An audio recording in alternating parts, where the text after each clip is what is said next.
good afternoon. My name is Chuck Ingoli, and I have the privilege of being the president and CEO of the National Council for Mental Well-Being, an organization dedicated to making sure that all Americans have access to high-quality, effective health care for their mental health and substance use conditions.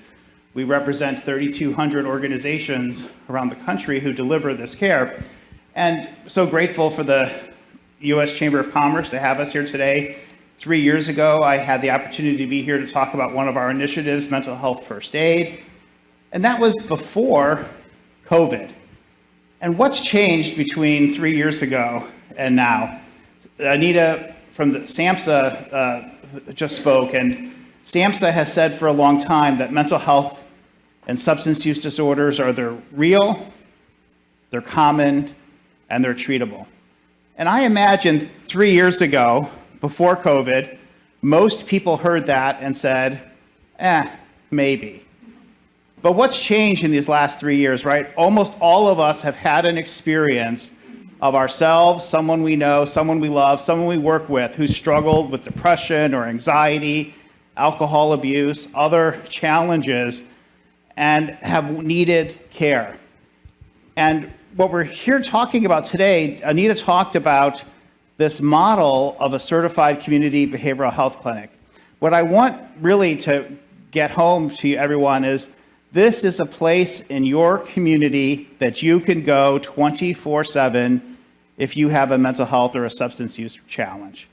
You're not feeling yourself, you're feeling suicidal, whatever.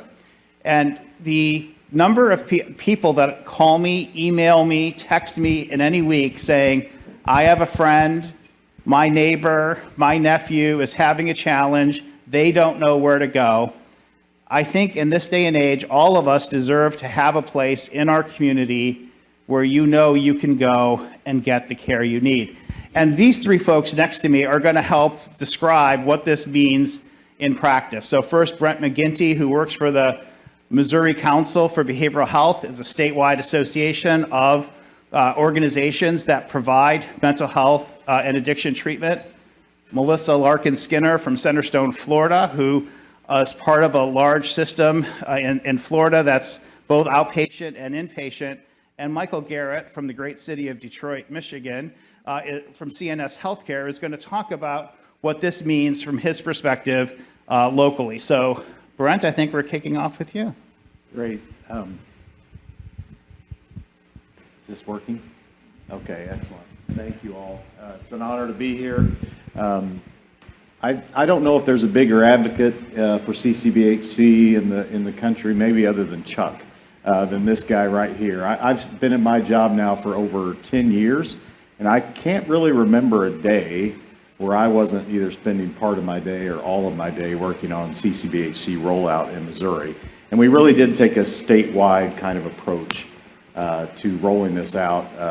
And again, I've been here 10 years. So we had a Foundation for Health Planning grant to begin planning for the federal planning grant. So again, about 3 years of planning just to get to the point where in January of 2017, we were rolled out our 15 CCBHC agencies with over 200 clinic sites. Not quite statewide, but almost. But we got a big rollout, and we're very proud of that. We were one of the 8 demonstration states, and I'm proud to report now we have our full complement of 22 CCBHC agencies in Missouri with nearly 300 clinic site locations, and employ about 13,000 plus CCBHC employees across the entire state. Why did we choose to take this approach? Again, we had great partnerships with our Medicaid agency, with our Department of Mental Health. We really viewed it as a way to take all the innovative work being done in the mental health space, but done as a grant, but done as a pilot, but done in this city, but not that city. But to take all that innovative work and really build it into the model so we could address gaps all across the state. So work in healthcare home and our integrated care work with law enforcement and our liaisons with law enforcement, work with our homeless outreach, disease management outreach, all these cool projects that were out there, but were not done systematically across the state. So this let us bring all those in and do a true community mental health model under a prospective payment system that could implement this all statewide, moving away from those one-offs and the grants and the little fee-for-service models that were 10 and 15 years behind the times on paying for the actual cost of care. And plus, as was said earlier, it was way past time to connect our safety net behavioral health system across the country in every state back up with national and federal mental health policy. So very excited about all that. And next steps for us, again, we have some really big, exciting things coming up that we're excited about as we implement this out further. But with that, Chuck, I think I'll kick it back off to Michael.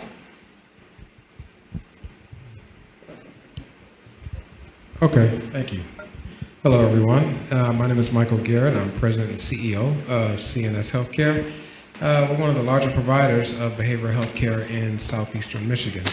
We have 11 clinic locations and about 500 employees that serve about 11,000 people each year in southeastern Michigan. For us, and I've been in this industry between 25 and 30 years, and CCBHC is the biggest game changer that I've ever seen hit the behavioral health care system. And part of the reason that it's so important is because there are a number of things, and being in the field for so long, there are a lot of people that we couldn't touch previously to the implementation of CCBHC. A little history, back in 2016 when the first demo projects were awarded, Michigan was not one of the states that was selected. It was a real, kick in the gut at that point in time, especially since our own Senator Stabenow was one of the sponsors of it. But we kept the faith and we kept operating like we were going to be a CCBHC, even though we weren't. And in 2018, we got our first CCBHC expansion grant. And that's when, the real floodgates started opening for what we were able to do for treating people in the community. And in 2020, when the CARES Act was passed, 2 additional states were added, Michigan and Kentucky, and away we went as a demonstration program in 2021. Now, the reason that this is so important and why it's so personal to me is because some of you may or may not know that Michigan has a bifurcated system, meaning that there's a very robust public mental health system in place, okay? If you manage to get into the public mental health system, there isn't a behavioral health care need or SUD need that you can present with that we can't treat. You have a plethora of services available to you. But the barrier for entry into that public system is that you have to, 1, be Medicaid eligible, and 2, you have to be severe in your mental health diagnoses. The issue that I've always had with that is that other population, roughly 10% or less, really fit into that severe category. The rest are what we call mild to moderate. People who may be suffering grief and loss, who may have short-term bouts of depression and things like that, that don't qualify for that public mental health system. The problem that occurs is that 90% of what I provide as an organization can only be found in the public mental health system. In Michigan, ACT teams are not available outside of that. You can't get a peer service. You can't get case management or things like that, and commercial insurances don't pay for it. So even if you present as a mild to moderate person and, I really think that you could benefit from having a peer-delivered service, I can't offer it to you because there's no reimbursement for it. What CCBHC has done, and one final thing on this, I use this example a lot. If anyone's ever, or somebody that's ever been to an oncologist, it says that, and the oncologist says to you, yes, you have cancer, but it's only stage 2. Come back when it's stage 4, and then maybe we'll start treatment. What we do know is that behavioral health care issues do not go untreated. There's usually some form of self-medication. They wind up in hospital emergency rooms, or in some unfortunate situations, their first entree into the system is through the law enforcement community. CCBHC has allowed us to treat people regardless of their insurance status, regardless of where they live, and regardless of the severity of their illness. For the first time in my 25 to 30 years in this industry, if you have a diagnosable behavioral health care need, I can open up 100% of the services that I have available in my toolkit for the first time. I can help prevent people from moving up that scale from mild to moderate and to severe, okay? Those early interventions have allowed us to keep people higher functioning in their homes, in their jobs, in their relationships, without ever progressing to that severe side. And the quality of life for those individuals has improved tremendously. I never want to see the behavioral health care system go back to where it was. This not only, I don't consider CCBHC a program. I consider this the better way forward. It fixes just about all of the gaps that there are, at least in Michigan. And I know my colleagues can talk more about that as we get to them. But we've opened up the door to allow everybody for the first time to have access to behavioral health care services. It's allowed us to place social workers inside of 28 schools in our region. It's allowed us to have partnerships with local law enforcement agencies, not just to the point where they can call us and say that, hey, this person's having a mental health care issue, can you send someone? We actually have a program where therapists are in the back seat of the cruiser when the police officers are arriving on the scene for people who have a mental health issue. Now, our law enforcement officers do the best job that they can out there, but there's no substitute for a fully trained, licensed behavioral health care person on site to help diffuse those situations and get people into treatment. Since we started this program, it's over 1,000 people that have been in that program. So CCBHC is something that needs to stay, and I fully support it. All right, we're up to me. I feel like I'm surrounded up here. Do I look surrounded? So I am from Florida. I'm part of a big health system actually called Centerstone that's in 4 states, and we do have CCBHC grants in each of those 4 states. Florida is not a demonstration state, and as a matter of fact, the first time any of my colleagues or I in Florida were able to get a CCBHC grant was just 3 years ago. So right smack in the middle of COVID, which actually is something that I am grateful for in so many ways. Dr. Everett called this a game changer, as did my colleagues. It absolutely is a game changer. I say it all the time, because the thing about our system is it has been built over decades, right? So, and it built one piece at a time based on the information we knew at that time. Well, we know a lot more today than we used to know. And today, we know so much that we have a model that can be instituted throughout the country that will make a difference for people. So in Florida, there were 10 of us actually that got CCBHC grants. And I actually have some notes because I didn't want to get the data wrong, because this will give you an idea of how important and how much more improved we can make life for people if we deliver care at the right time, in the right place, and the right care for the right person. So in Florida, the 10 grantees were able to reduce incarceration by 92% for the people served by CCBHCs. They were able to reduce mental health hospitalizations by 69%. We were able to reduce emergency department utilization by 81%, homelessness by 30%, and increase the number of people served by 23%. And that is quite significant, especially if we were able to roll it out across the entire state. Florida is a state of 22 million people, approximately 1,100 being added every single day. So that just gives you an idea of how many people's lives could be better. My thing is, I've been in this business about 28 years. I'm a licensed mental health counselor, and I've done a lot of different things and a lot of different programs, and there are some brilliant things in our systems in every single state that we do and that we know how to do, and we do it well, and it makes a difference. But we can do better, and we deserve, our communities, the people that live in our communities deserve to have better. And that's what CCBHCs represent for me, using the model and being able to adapt it to every community. So my company serves I serve 8 counties in Florida. Every single county is different. I go from a county with 750,000 people to 400,000, 500,000 people to 13,000 people, and one with 8,000 people. And every one of those communities is different, and CCBHC allows us to be able to have the flexibility to serve every one of those communities in the way that they need it. And I think, like you, I want my workforce to be healthy, so I want my workforce to have access to these services, like I'm sure you do. Well, I ask the audience to start thinking about questions.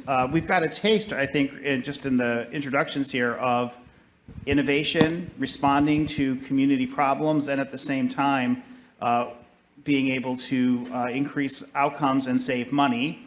But let's delve into that a little bit. So, Brent, there's been a lot of focus over the last few years on crisis response, and Michael talked a little bit about how this has looked in Michigan. What has this meant, in terms of community partnership? What has CCBHC allowed you all in Missouri to do with law enforcement and others? Yeah, it really has been, again, as far as a statewide rollout, really addressing it across the state. It's different in each community. I think someone mentioned that bringing local solutions within a statewide or federal model or funding model, it does allow some flexibility, but we've really been able to bring up a lot of our crisis system using the CCBHC model, just like the director said. So our 988 call centers in Missouri are CCBHC run. So if you can imagine the connection then that can make if someone needs care, they know the outpatient system well. They operate, the CCBHCs operate the mobile crisis outreach teams, so they can send someone out if need be to respond to a situation. And then a couple programs I'm really excited about. We have something, like Michael said, in Missouri called our Community Behavioral Health Liaisons. That was one of those cool little innovative projects that started that we were able to explode under CCBHC. We started with 31 of these positions. I'm really proud of it because my daughter's one of them now. We now have over 80 of these positions that do nothing but work with law enforcement and our treatment courts. So we thought we had good relationships with law enforcement and treatment courts before CCBHC. Now we know we do because the data backs it up. We had 22,000 referrals from law enforcement through CIT reports last year in Missouri through our CBHL program.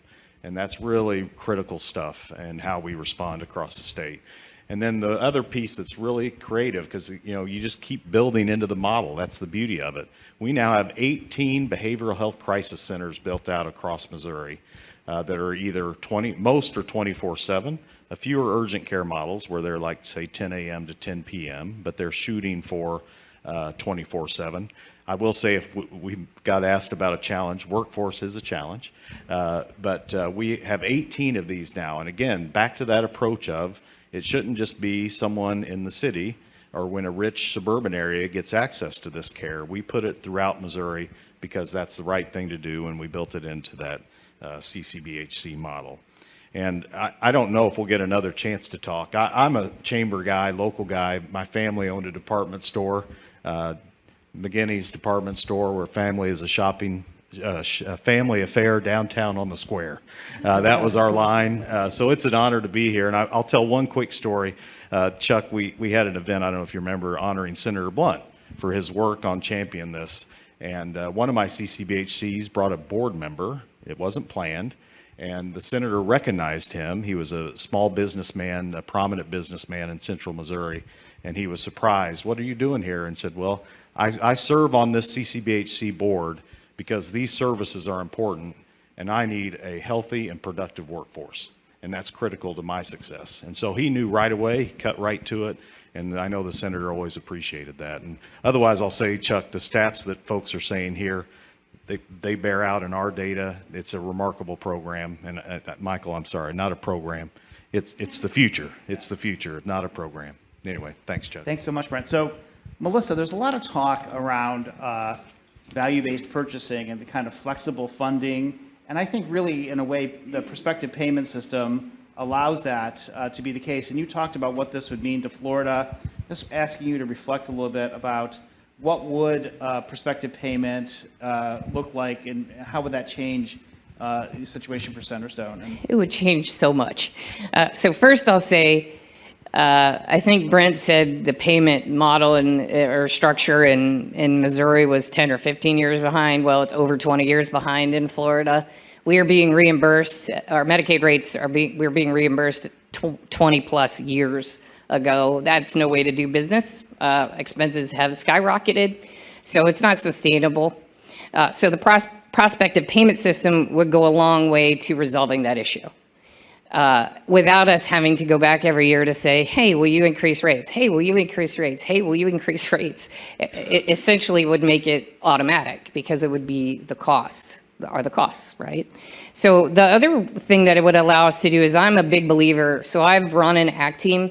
I have another team in Florida called CAT that's very much like ACT teams. They are community-based programs, multidisciplinary teams. We provide whatever service a person needs. The way I always say it is it's whatever it takes. Prospective payment system under the CCBHC model allows us to do whatever it takes. And I think that is what we owe people. We owe it to them to be able to do whatever it takes to help them live the life they want to live, to help them thrive. Thank you for that. That's really powerful. Michael, a lot of talk right now around kind of user experience and having care that's personalized. Wondering, how was this CCBHC model allowed you to implement that in your little corner of heaven, Southeast Michigan? Well, thank you. One of the things that have been one of the biggest benefits to the people in the population that we serve is the coordination with their primary care doctors. We didn't have the resources to be able to go out and foster partnerships with hospital systems, with community doctors, with large physician practices or independent practitioners out there in the community, so we could begin to build an EHR that could share data, certain data, with their primary care doctors. Once we started in 2018 with the advent of the CCBHC expansion grant, we were able to start making a lot of those linkages. Part of what we talked about before and what the doctor talked about is that there are quality metrics that are part of CCBHC. So we began to monitor and establish baselines for waist circumference, BMI, blood pressure, and things of that nature. What we have seen and what CCBHC has allowed us to do, the results have been dramatic. When we started, for example, with our blood pressure baseline, 47% of the people that we served were at high risk for hypertension, okay? Today, that number is down to 17.2, okay? When you talk about at risk for comorbid conditions as it relates to BMI, 73% of our population was at high risk for BMI-related issues. Today, that number is 37. And we've seen that same thing with waist circumference and all of the other health measures, that we monitor for the people that we serve for CCBHC. So not only are we able to offer the full array of services for all of the people that we serve, but their overall quality of life has improved, not just on behavioral health care, but on physical healthcare as well. Now, that is translated into lower cost for the primary care system, and if there's anybody from the primary care system in here, you're very welcome. But I think it's long overdue for behavioral healthcare organizations like ourselves to start to really do our part and embrace, the overall impact that we can have on the quality of people's lives.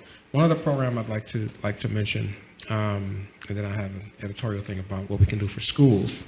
As you can see, I'm passionate about this. We started a enhanced suicide prevention program back in 2018. And we've been able to really ramp it up with the advent of our demo funding, the PPS rates, and things like that in 2021. We've seen a 60% reduction in the number of suicide attempts for people that have been participating in our program. And during that time, we have not lost one person to suicide that has been participating in that program. Not a single life. Those are the things that matter to me for CCBHC, and that has enabled us to do these kinds of things. These types of things did not exist before CCBHC started. So when you talk about transforming communities and working on the overall population health of the areas that we serve, CCBHC has done something that the 1963 CMH Act, the Parity Act of 1996, the Parity Act of 2008 have not been able to accomplish. Now, we still have a long ways to go with what CCBHC can be, but it's the best start that I've ever seen. Oh, schools, thank you. We want to be able to do more things inside of schools. The need is there. In our experience, lots of school systems don't have the resources that they need. You know, I said we were in 28 schools. We're lucky to find one social worker that's full-time in a lot of the schools in Michigan that we serve. And for the schools that are blessed to have a social worker, oftentimes they're shared between multiple schools, 3 and 4 schools sharing one person. I mean, one school is overwhelming enough for one therapist, let alone trying to serve the needs of 4 or 5 separate buildings. And even then, a lot of those therapists or those master social workers are not connected. They're independent practitioners. They're not connected with a full-service behavioral health care organization.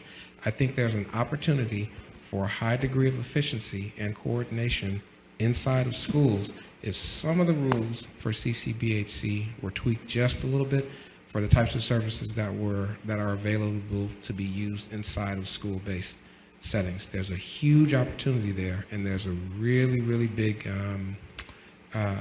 need for the types of things that we offer inside of those locations. Well, and that would be giving us, right, the healthy workforce of tomorrow, right? Absolutely. So we have a few minutes. These 3 folks would be very happy to take questions from the audience. Yeah, hi there. First of all, let me say thank you very much for the work that you all do. We all know it's hard work, and greatly appreciate the efforts. My question has to do with workforce and staffing. We all know that, you know, behavioral health staffing was a challenge pre-COVID. Post-COVID, it is now worse, or more difficult, I should say. And also demand for services has increased.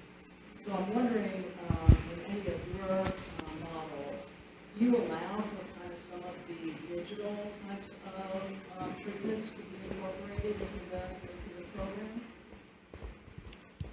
Yeah, I can start. We certainly have taken a lot of the COVID lessons learned and have continued those lessons forward on how we allow digital, telehealth, all those things. And our state regulations and others have been good about, regulators have been good about changing some things for us to help. But it is, as Chuck knows, when he goes around, that's all, I don't know, that may be all he hears, like workforce. How do we do that? So it's an all hands on deck approach. We've got large centers that are doing their own work with universities to try to develop programs to grow your own so that they can kind of invest in models that increase slots, et cetera. One of the things I'm excited about that we're bringing psychiatry back into the safety net space as they were leaving over the years because of the 20-year-old reimbursement rates. We just couldn't compete, but we're starting to see large increases in psychiatry coming back into the system. Telehealth's helping with that an awful lot. They don't want to live in rural Missouri, but they might live in the city and give us 20 hours out in a rural county in North Missouri. So we're seeing a lot of that. We're having to innovate the peer. We had a 138% increase statewide in our peer workforce over 5 years. And those are in positions that truly are impacting lives, whether it be in an MAT clinic, whether it be in whatever. That workforce has helped us get by a little bit on some program management and some workflow things that otherwise wasn't there before. So those are the areas, and we're trying everything we can to innovate our way and to grow that workforce as best we can. Well, maybe I could just say a few things. So what was neat about the CCBHC criteria that came out before COVID, right, was that it encouraged use of telehealth. It was an allowable expense. And also the way the rate methodology works is you could build the cost of, acquiring technology into the rate setting process, whether that be for telehealth, other kinds of digital tools, data tools, et cetera. So that surveys that we did during and after COVID showed that organizations that were CCBHCs had a leg up in terms of telehealth infrastructure and operations, ran more smoothly. But anything else on the workforce before we take another question? I just have two things. One thing we were able to do was use Apple Watches or smart watches for people to track their heart rate and things like that.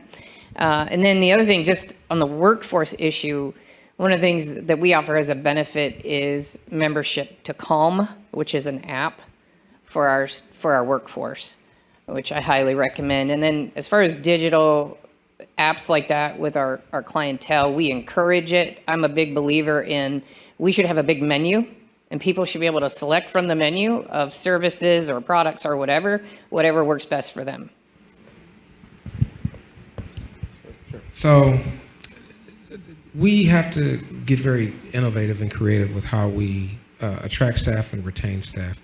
The PPS rate has allowed us to be more competitive with wages in the marketplace, but that's only one aspect of it, because eventually it turns into an arms race. You're able to pay more, someone else is able to pay more, and you don't want to get into that because that's not sustainable. So we use other things like student loan forgiveness for a lot of our clinics that are in medically underserved areas that allow us to keep some of our doctors and nurse practitioners and things like that. We'd love to see that expanded to all areas of clinical staff. For student loan forgiveness, if you work in certain settings, that would be helpful. But if the workforce shortage is not, I hope it is something that can be solved soon, but if it's not, we have to get used to being more efficient in the way that we provide services. Efficiency has to be a key cornerstone to help us get through this short-term pain. With that, telemedicine has to become a staple of providing healthcare, all healthcare, and particularly behavioral healthcare in the future, including audio only. And the reason I'm saying this is because you're not going to get an argument from me that an audio-visual session with a prescriber is going to be a superior experience to audio only. But we also have to be realistic about the types of areas and populations that we serve. There are certain pockets of southeastern Michigan where 42% of the community doesn't have access to broadband internet or smart devices. Okay, so an audio-visual contact, they don't have tablets, they don't have phones with screens and things like that. That's not something that's possible to use DoxyMe or whatever type of secure video platform is available. And taking out or completely tightening up on audio-only telehealth will leave those people who otherwise would not, who have never have engaged in any type of behavioral health care and treatment, it puts them back at risk. And that's not a direction that I think we need to go. Are there any other questions? Hi. I've heard folks talk about how they use or how deflection and diversion is used in the justice system to help get people away from the system who need health care as opposed to being incarcerated or put in jail. I know what the education system is doing to try to offer services early on. I'm wondering how much has been done working with housing providers so that people who are in independently living in apartments or in public housing or wherever are getting access to services, or some sort of effort is being made to reach out when there are issues or when there's a need for services and they're not necessarily in a system, housing system where it's just automatically part of what they get. Has there been any type of model or systematic process to get people access to services, or to make sure that people are accessing whatever they need in other settings outside of the healthcare setting or outside of school setting or the justice setting? As I said, they're trying, but So We actually have a model in Southwest Florida. Housing, safe, affordable housing, at this point is a desperate need, even for the workforce. Not just the folks that we're serving with our services, but our workforce can't afford to live where we live. So, but with regard to the services and the folks that are clients of ours, we actually have a campus that we're part of that is around 86 apartments, and it's both low income and 80%, I think, have to have a disability of some sort. And the focus for our housing partner is on people with a disability that's related to mental health. A large number of them also have an addiction or have been struggling with addiction. And then we have an office space where we're co-located. We have a clinic. We have the housing folks that are there as well, and they do some case management and supportive services. And then we also have the National Alliance on Mental Illness in the same building with us. And we're trying to replicate that model in other communities. And what that allows is that it's just really nice apartments, and if people need something, they can just walk across the parking lot to the facility, to the office building, and ask for what they need so that we can support them in their supportive housing. And that there are a lot of, I am not an expert on housing, which is why I have a partner and I don't pursue it as part of what we do. There are a lot of tax credits and all kinds of unique financing out there that builders, developers, and housing folks, with supported housing folks, can engage in to get apartments and scattered site housing built. And I think Dr. Everett mentioned that 15 states have just received planning grants to think about implementation of CCBHCs a year from now. And one of the discussions I had recently with HUD was to, again, have some very specific conversations with CCBHC states and clinics about thinking about the needs of people in housing and how could that be built into their planning for CCBHCs in the future. And I might mention, one of my jobs is a statewide association, a lot of legislative tours at various providers, go around the state and walk through sites. And one of the recent ones, we walked through the big cubicle farm of the community support staff and the ACT staff, the assertive community treatment staff, both youth and adult. No one's there, it's just an empty cubicle farm. And the legislators like, where are all the workers? Well, they're out. They're doing the school. They're out the housing facility. They're out working in the community outside of the clinic. And I think CCBHC really encourages and demands that approach. Not only those after hours or walk-in opportunities, but having staff be in the community is really a key aspect of what is encouraged in the model. And I forgot, you mentioned law enforcement. Can I sneak one more thing in? I forgot. One of the things we track on law enforcement at our crisis centers, Chuck, is time for law enforcement spent there. We did a time study, 6 to 10 hours it was taking law enforcement when they engaged on a client in crisis, sitting in an ER, or maybe doing transport to an inpatient bed. Taking, especially in rural Missouri, takes an awful long time. The average at our crisis centers is 6 minutes. It takes the law enforcement officer 6 minutes to get there, work with the intake worker on a bit of the background, and then they're back doing what they're supposed to be doing. So we're really proud of that data point.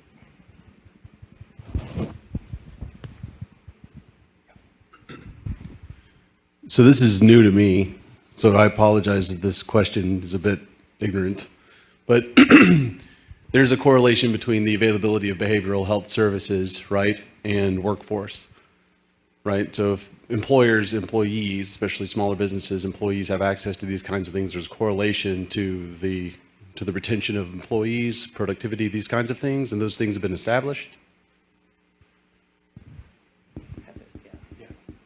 Yeah, absolutely. There's research out there, Chuck, and others could provide to the group somehow, but absolutely we hear that from our working with our local chamber and business leaders, talking about what they can do to make a more robust EAP, employee assistance program. There's a lot of industry and groups that are reluctant to use those for various reasons, whether those are part of the job, cultural, et cetera. We try to work on ideas with our partners on how to break that down and to provide different resources. I'll tell you a little story about, if you think police and military, very difficult to get into that group to help them, and they have high rates of issues that they're dealing with behavioral health. But our liaisons that started working with them kind of became this de facto therapy group for that population and that group of people. So it is important you think about, what those barriers might be depending on what that segment is of the employer or workforce, because sometimes there are barriers. We found we offered one time a veterans program and no one was coming, and we're like, they don't know us, or they didn't trust us. We really had to work on hiring folks that spoke that language. So that is an important aspect of it.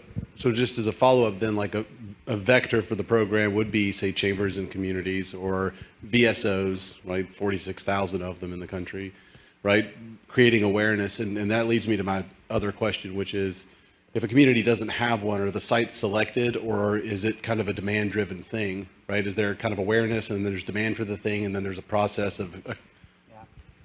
So I'll take your second question, I'll say something about your first, and then we think we have time for one more question. So this is a rolling process, right? So we have 10 states right now that have CCBHCs to some extent, and they have opportunities to add more locations. And I think the question becomes making sure that there's political will in that state in order to do that. We have 15 states that have planning grants, 10 more will be awarded, and they'll be going through a process of determining where those clinics will be sited, but then they can continue to add more over time. And then we'll have another planning grant phase. So this is we're on a journey for the next 10 years as this program continues to be implemented nationwide.